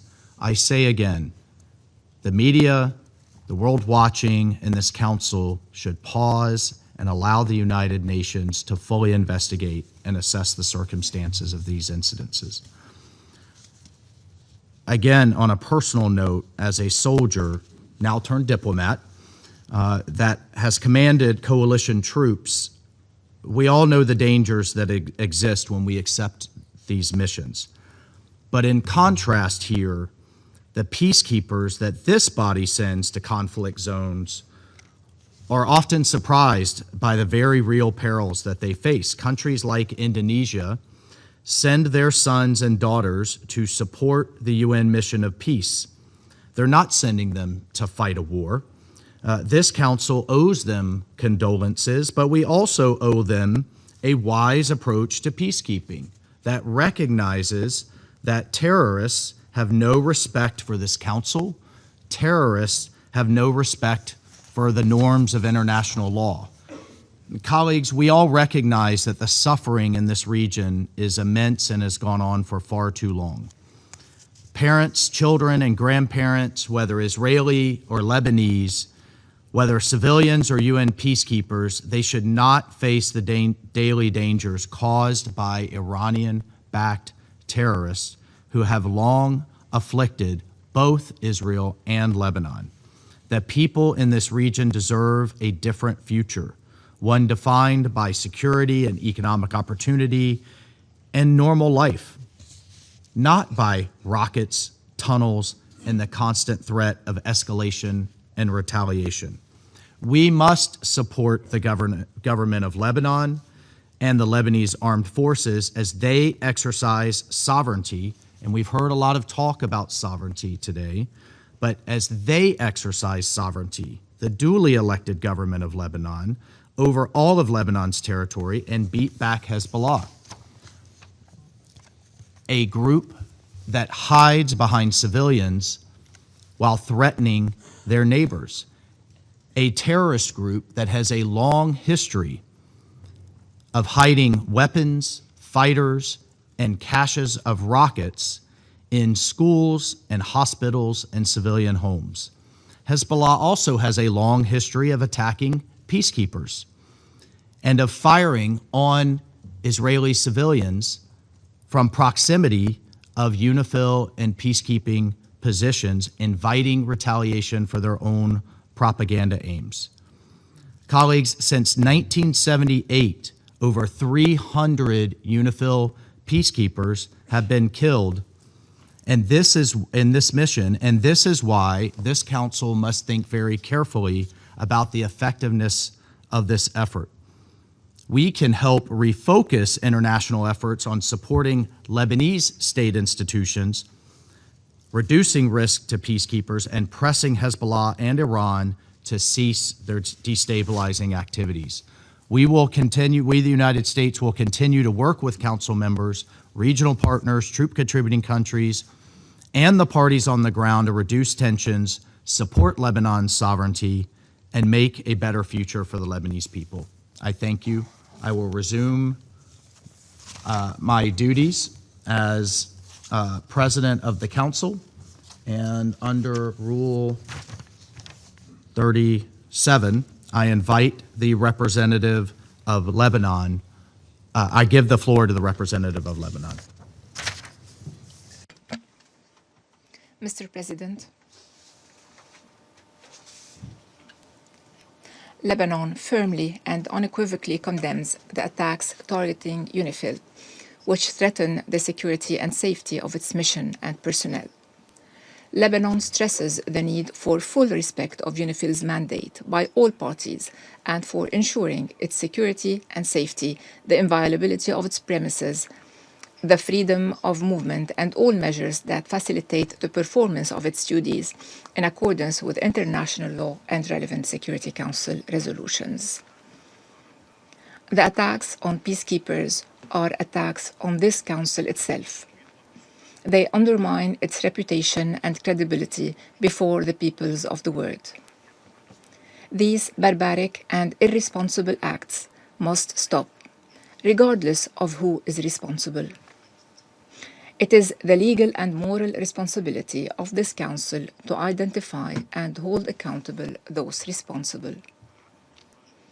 It is worth noting that this force and the troop-contributing countries have embodied the highest values of sacrifice, past and present. Who among us does not recall Israel's deliberate targeting of UNIFIL's headquarters in Qana in 1996? And its threats, and demanding that UNIFIL leaves its area of operations in 2024. Today, we meet following the killing of 3 soldiers from the Indonesian battalion and the injury of others, one of whom is of Polish nationality, knowing that this was preceded by attacks on the Ghanaian and Nepalese battalions. Mr. President, on behalf of the government of Lebanon, I extend condolences to Indonesia, its government and its people, and the families of the soldiers. We wish a swift recovery to the injured and commend the sacrifices of the Indonesian battalion and all participating forces in contributing to security and stability in Lebanon. Today, we reaffirm Lebanon's commitment to UNIFIL more than ever.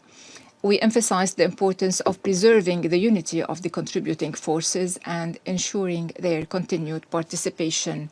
We also reiterate our gratitude to the force commander and all the mission personnel. Mr. President, the price the Lebanese people are paying as a result of this conflict is heavy and exhausting. They, the Lebanese people, did not choose this war. It was imposed upon them. Israel has never respected the cessation of hostilities and has continued its violations of Lebanon's sovereignty and territorial integrity and its deliberate attacks on civilians and civilian infrastructure. Meanwhile, Hezbollah unilaterally decided to enter into a war at a time when the Lebanese government was open to dialogue that could have led to sustainable political solutions and provided a framework for addressing outstanding issues. Mr. President, the humanitarian catastrophe is escalating amid ongoing Israeli attacks, which to date have killed 1,247 Lebanese and injured 3,680, including children, women, paramedics, relief workers, and journalists, many in direct strikes that constitute a blatant violation of international law, international humanitarian law, and the Geneva Conventions. These attacks have displaced more than 1.2 million Lebanese from their towns and villages in a process of mass forced displacement. Israel continues to flatten towns and villages and to carry out large-scale incursions into Lebanese territory, accompanied by calls for establishing security belts and buffer zones, alongside serious threats to Lebanon's sovereignty and territorial integrity. These actions constitute clear violations of international law, of the UN Charter, and of the jurisprudence of the International Court of Justice. We recall here a letter we sent you yesterday regarding the statements by the Israeli Ministers of Defense and Finance announcing the Israeli army's intention to occupy southern Lebanon up to the Litani River and to consider the river as Israel's new border. We call upon this Council to act immediately and to condemn these statements clearly and explicitly, and to take the necessary measures to compel Israel to halt its incursions and threats to Lebanon's territorial integrity and political independence, to withdraw its forces to internationally recognized borders, and to comply with the UN Charter and relevant international resolutions, including the Resolution 1701 and the cessation of hostilities. Mr. President, in the same vein, we strongly condemn the threats by the Iranian Revolutionary Guard to target American universities in the Middle East, which has forced the American University of Beirut and the Lebanese American University to evacuate their campuses and shift to remote teaching. We call on Iran, which repeatedly calls before this esteemed Council to respect the sovereignty of states and non-interference in their internal affairs. We call on Iran to respect Lebanon's sovereignty and sovereign decisions and to cease interfering in its internal affairs. Mr. President, Lebanon and its people sought to rebuild the state and its institutions and to implement the required reforms. The government had indeed initiated this process, alongside with extending the state's authority across the entire country and restricting weapons to legitimate state institutions. Recognizing that nations cannot live in isolation, the government chose to open up to its regional surroundings based on a principled approach that preserves rights and grounded in the belief that sustainable solutions cannot be achieved through force but through peaceful means. In contrast, Israel has continued to undermine the credibility of the government through its ongoing violations and serious threats of occupation and its disregard for the UN Charter, international law, and international humanitarian law. The question that begs to be asked today is, did Israel achieve security after its occupation of Lebanon in 1978? Can security or stability be achieved through military solutions without negotiations? Modern history, Mr. President, and Israel should have learned this as well, modern history has taught us that lasting security and stability and sustainable peace will not be achieved through prolonged wars, protracted conflicts, or occupation. The time has come to draw lessons from the past once and for all. Only a diplomatic solution can guarantee lasting security and stability and ultimately a just peace. Diplomatic initiatives are already on the table, and the time has come to seize them. Let violence stop now. This is your responsibility and your duty. Every day that passes in this conflict undermines your credibility and the credibility of the United Nations as a whole. Thank you, President. I thank the representative of Lebanon for his statement. I give the floor to the representative of Israel. Thank you, Mr. President. First, I would like to thank you and your team for presiding over the Council during this month. I would also like to thank USG Lacroy and ASG Chiari for their briefing. Mr. President, Israel extends its deepest condolences to the families and loved ones of the United Nations peacekeepers who lost their lives. We honor their service and recognize the risks they take every day in carrying out their mandate. Regarding the attack that took place yesterday, March 30th, we can confirm today that UNIFIL forces were hit by Hezbollah explosive devices in an incident near Bani Hayan. In addition, the shelling of the UNIFIL position near Adshit al-Qasar on the 29th of March, in which UNIFIL peacekeepers were tragically killed, was carried out by Hezbollah. The IDF did not fire in the close vicinity of the position. The situation is complex. It is changing quickly, and it is dangerous. But one thing is very clear. This did not happen in a vacuum. Israel did not choose this conflict. Hezbollah did. When it began firing on our communities, claiming to avenge the death of the Iranian regime's supreme leader. This is taking place in an environment shaped by ongoing Hezbollah attacks against Israel. And you know, it started in the 2nd of March. Hezbollah has carried out coordinated attacks against Israeli civilians acting at the direction of Tehran. More than 5,000 rockets, missiles, and drones have been fired at our people.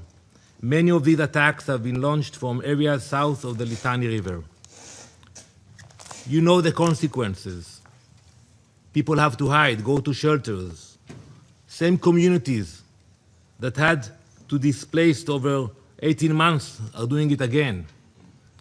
These are violations of Resolution 1701 and 1559. Hezbollah is deeply embedded across southern Lebanon. It operates from villages, it launches attacks from civilian areas, it positions itself close to UNIFIL forces. This is not by accident. It's a deliberate strategy. They choose where to put the launchers. Hezbollah embeds weapons, command centers, and launch sites within civilian areas. Let me show you only one example. We have hundreds of examples. This map shows Hezbollah launch sites operating directly next to a UNIFIL position. That's UNIFIL position in the yellow, and the red dots, the launch site. It shows 4 Hezbollah launches toward Israel on the 9th, 10th, and 11th of March, near Hania, right next to UNIFIL position 510. And we have hundreds of examples where they place the launchers. They put UNIFIL in the line of fire, in the middle. This is not a coincidence. Israel is coordinating closely with UNIFIL to reduce risk. Meanwhile, Hezbollah is exploiting their presence. On the 22nd of March, Israel sent a formal letter to UNIFIL warning. The head of the Northern Command sent that letter directly to UNIFIL, warning that the vicinity of the Janbat area was dangerous. We saw it coming, unfortunately. And we made clear that Hezbollah was deliberately operating near UN positions and placing them in the direct line of fire. We notified UNIFIL so they would be aware of this risk and take precautions. And let me quote directly what we wrote. Hezbollah is exploiting the presence of the United Nations positions in a manner that endangers UNIFIL personnel. We asked for temporary repositioning, not to escalate, but to protect. Israel has maintained continuous contact with UNIFIL, with UN headquarters, and with troop-contributing countries. We have urged forces to remain in protected bases and take shelter, because we are trying to reduce risk. Mr. President, as I stressed earlier, we regret any incident in which UN personnel are harmed, but we cannot ignore the bigger picture. Hezbollah continues to violate UN Security Resolution 1701 and 1559. It acts as a proxy of Iran. Iran continues to fund, arm, and direct Hezbollah. We also need to be honest about the role of the Lebanese government. There have been statements, even today, important ones, but it's not enough. Action. Lebanon committed to disarm Hezbollah south of the Litani River. It committed to deploy its own forces in that area. It has done neither. And I listened carefully also to my colleague from France. You mentioned Iran, but you know, when it comes to Israel, you condemn, you demand action. But when Iran openly defies Lebanon's sovereign decision to expel the Iranian ambassador, all their responses are very measured, very diplomatic, very polite. When it comes to Israel, you don't, think about the diplomacy. So I ask, how come you took a decision to expel the ambassador last week? To expel the Iranian ambassador. The deadline has passed. As we speak, he is still in Beirut. The guest is no longer acting like a guest. He's acting like he owns the house. Can you imagine that you will get a request from a hosting country. You were all serving in many countries. You will be asked to move out, and you will tell the host country, no, I'm not leaving. I have different orders from my capital, from Tehran, and I'm staying now. How can it happen? At the same time, Hezbollah ministers remain part of the government, and attacks continue to be launched from areas the Lebanese army says it controls, including south of the Litani River. The gap between words and reality is a problem. Lebanon has not taken sufficient action to address Hezbollah's military presence. Lebanon needs to take real action. Until that happens, no one is safe. No one. Not in northern Israel, not in Lebanon, not in UNIFIL bases. We are paying a heavy price. Last night, 4 Israeli soldiers fell in southern Lebanon. We remember them, we honor them. Israel will not accept attacks against its citizens, and we will take the necessary measures to defend them in accordance with the international law. Let me be clear. We have no desire, and I'm telling to my colleague from Lebanon, we have no desire to remain or operate in Lebanon. Our goal is to protect our communities and to push the threat away from our border. Mr. President, this is what happens when a terrorist group turns an entire region into a battlefield. When rockets are launched from villages, when weapons are hidden among civilians, when international forces are placed in the middle of it all. So let me be clear. If Hezbollah continues, the danger continues. If Hezbollah remains armed, the threat remains. Calls for de-escalation that ignore what is happening on the ground, the rockets, the attacks, the ongoing threat, will not solve this. We call on this Council to act. First, unequivocally condemn Hezbollah for its grave violations and designate it for what it is, a terrorist organization. Second, demand that the Lebanese authorities fulfill their obligations, disarm Hezbollah, and ensure full compliance with UN security resolutions. And third, address Iran's role as a threat to international peace and security and hold it accountable for the continued transfer of weapons and funding to Hezbollah. When others fail, Israel act. We will do whatever is necessary to protect our people. Thank you, Madam President. I thank the representative of Israel for the statement. I now give the floor to the representative of Indonesia. Madam President, thank you for convening this urgent meeting. With France, Indonesia requested this meeting as a testament of Indonesia's long-standing commitment and continued contribution to peacekeeping operations since 1957. I also thank the briefers, USG Lacroy, ISG Hareri, and USG Fletcher.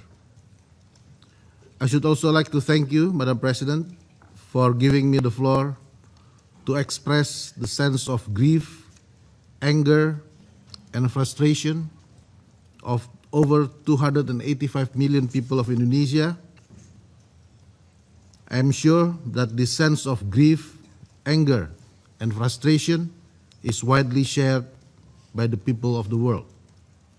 I am heartened by the pouring of expression of condolences, support, and solidarity from the members of this Council and the wider international community. Let me begin by honoring the memory of the fallen soldiers of peace by calling their names in this august chamber. Zulmi Aditya Iskandar, Major, Infantry, 33 years young. Muhammad Nur Ikhwan, First Sergeant, 25 years young. Fahrizal Ramadan, Corporal, 27 years young. Corporal Fahrizal lost his life serving his duty in our post in Ashid al-Quzair. Major Zulmi and First Sergeant Muhammad lost their lives in the attack to their convoy, providing logistical supports in Bani Hayyan. We cannot accept these killings of peacekeepers. This is a grave loss to Indonesia. This is also a grave loss to all of us, to the United Nations, to this Council, and to every community that looks to peacekeepers as symbols of hope and peace. Further, the attacks injured 5 other peacekeepers: Captain Sultan Wiryan Maulana, Corporal Rico Pramudia, Corporal Arif Kurniawan, Corporal Bayu Prakoso, Cadet Private Denny Rianto. These peacekeepers fell and wounded while carrying out a mandate entrusted to them by this very Council. Indonesia condemns in the strongest terms these heinous attacks against those peacekeepers serving with the UNIFIL on the 29th and 30th of March 2026. Indonesia urges all relevant actors to ensure the prompt, safe, and dignified repatriation of the remains of the 3 deceased personnel and requests the best possible medical treatment and comprehensive care for the 5 injured peacekeepers to ensure their full and swift recovery. Madam President, some detractors have argued that the fallen soldiers were positioned in a zone of active war. But this framing overlooks a fundamental question: who is responsible for creating and sustaining that zone of active hostilities? The current escalation did not arise in vacuum. It stems from repeated incursions by the Israeli military into the territory of Lebanon. Indonesia strongly condemns Israeli attacks in southern Lebanon, which constitute a serious violation against the sovereignty and territorial integrity of Lebanon. Indonesia continues to stand in solidarity with the government and the people of Lebanon. As hostilities in southern Lebanon escalates, attacks against UNIFIL peacekeepers have also increased in recent weeks. These repeated attacks are not mere incidents, but deliberate assaults aimed at undermining the UNIFIL and deterring its ability to fulfill the mandate of Resolution 1701. These attacks also represent a direct threat to international peace and security and may constitute war crimes under international law. We therefore demand an immediate, thorough, and transparent investigation. Let me be clear. We demand investigation by the United Nations, not excuses from Israel. We demand the Security Council to keep abreast of the investigation and to immediately follow up the results. We demand that the perpetrators must be held legally accountable. Immunity must not become the standard, and attacks against peacekeepers must not be repeated nor tolerated. We also demand a firm guarantee from all parties involved, including Israel, to uphold their obligations under international law, to immediately cease attacks and aggressive behavior that endanger UN personnel and property, and to refrain from any action that further escalates the hostilities. Madam President, the safety and security of peacekeepers must remain and continue to be our utmost priority. Amid escalating hostilities, the Council and the Secretary General must immediately implement emergency measures to ensure the full protection of UNIFIL personnel and assets. This includes review of security arrangement protocols and activation of contingency and evacuation plans commensurate to the developments on the ground. We must leverage all political and diplomatic means to de-escalate this situation. The Security Council must reaffirm the foundational principles that guarantee the safety and security of UN peacekeepers. It is imperative for the Council and the wider international community to take immediate and decisive action to protect those who protect peace. We make these demands in deep reverence for our fallen peacekeepers, to whom Indonesia pays its highest respect for their ultimate sacrifice in the service of international peace and security. To this end, Indonesia remains committed to contribute to the maintenance of peace and security as our constitutional mandated. Now, we demand the Security Council to act and deliver. Today, the Security Council must speak up with a clear, strong, and unified voice to condemn the attacks against peacekeeping personnel. Today, the Security Council must reaffirm the obligations of all parties to ensure and guarantee the safety and security of peacekeepers. Today, the Security Council must take decisive action to prevent future hostilities and attacks against peacekeepers. No more attacks. Thank you. I thank the representative of Indonesia for the statement. I now give the floor to the representative of Poland. Madam President, let me thank you for convening this important meeting upon the request of France and Indonesia. I would also like to thank the briefers for the comprehensive information on the situation on the ground. Madam President, Poland is deeply concerned by the increasing instability in Lebanon, which directly affects the safety of the civilian population as well as the UNIFIL personnel. As the result of recent attacks, 3 Indonesian peacekeepers have lost their lives, while others were injured, including a soldier from the Polish contingent. We extend our deepest condolences to Indonesia and the close ones of the fallen peacekeepers and wish the injured a swift recovery. Poland strongly condemns these incidents. Ensuring safety of peacekeepers must be a top priority for all parties involved. We expect the ongoing investigation to conclusively determine all the circumstances of these tragic developments. Madam President, we wish to point to the increasingly difficult situation of UNIFIL, marked by growing security threats, reduction of the operations capabilities due to the 15% cuts, and the lack of a clear plan for the termination of the mandated activities. These elements create uncertainty regarding UNIFIL's mode of operation in the future.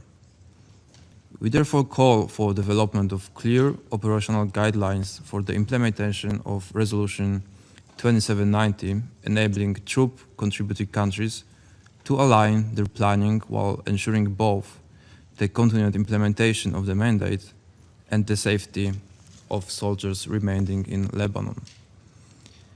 Madam President, in a broader context, we call on all parties to refrain from any actions that would further escalate the situation and to return to the implementation of the ceasefire agreement, which was negotiated by the United States and France in November 2024, and to ensure the full implementation of the provisions of Resolution 9001.